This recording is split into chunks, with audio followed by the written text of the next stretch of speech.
abakozi bonna baweddeyo nze mbadde nsigadde engigi nzirookinze n'amadirisa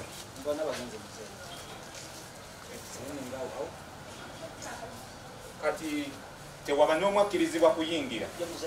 essaawa ziwedde paka enkya ku makya okitegedde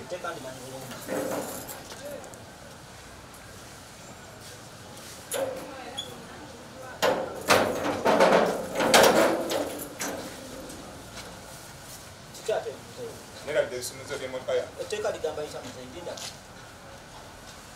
etteeka ligamba kijakkizibwa yingira wano nga zosaa 12 paka enkya sebu njagala kuyitawo kununa bisumuzo byange soma wano etteeka ligamba etteeka nze nalikuwa terikwata nze nze ayina oliteekesa mu nkola birabira saa 12 njokukuba